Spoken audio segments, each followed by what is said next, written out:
Hey guys, I am so excited to review this mirror with you. I was gifted it from the seller for an honest review. So I've taken it out of the box. It came wrapped in a ton of styrofoam, so I'm very grateful for that. The installation instructions, here we go. And whenever I pulled this out, it came with the necessary tools. So this is a heavy mirror. Do not cut corners when it comes to installing it because it's a very, very good quality, and this is like an actual metal frame, so don't cut corners.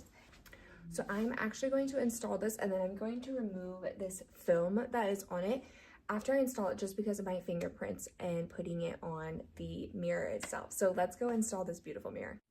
Here are the brackets. Again, this is truly the easiest install. It's a lot more intimidating than it looks, but it's just 4 screws and bam. The appropriate brackets are in place. I am going to go get the mirror and hang it up.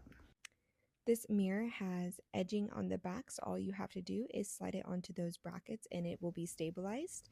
So here it is. It looks so beautiful. My room is gold and white, so this accents it so well. The quality of the mirror is amazing, and I love the edge. Like I said, it's a very nice metal frame, and I love how it sticks out because it gives dimension to the mirror. It's just absolutely stunning. And just for reference, you can turn this vertical. I decided to lay it horizontal for my makeup vanity, but I love that it has both options. It's truly beautiful, and I could not recommend any more than I do. Thank you.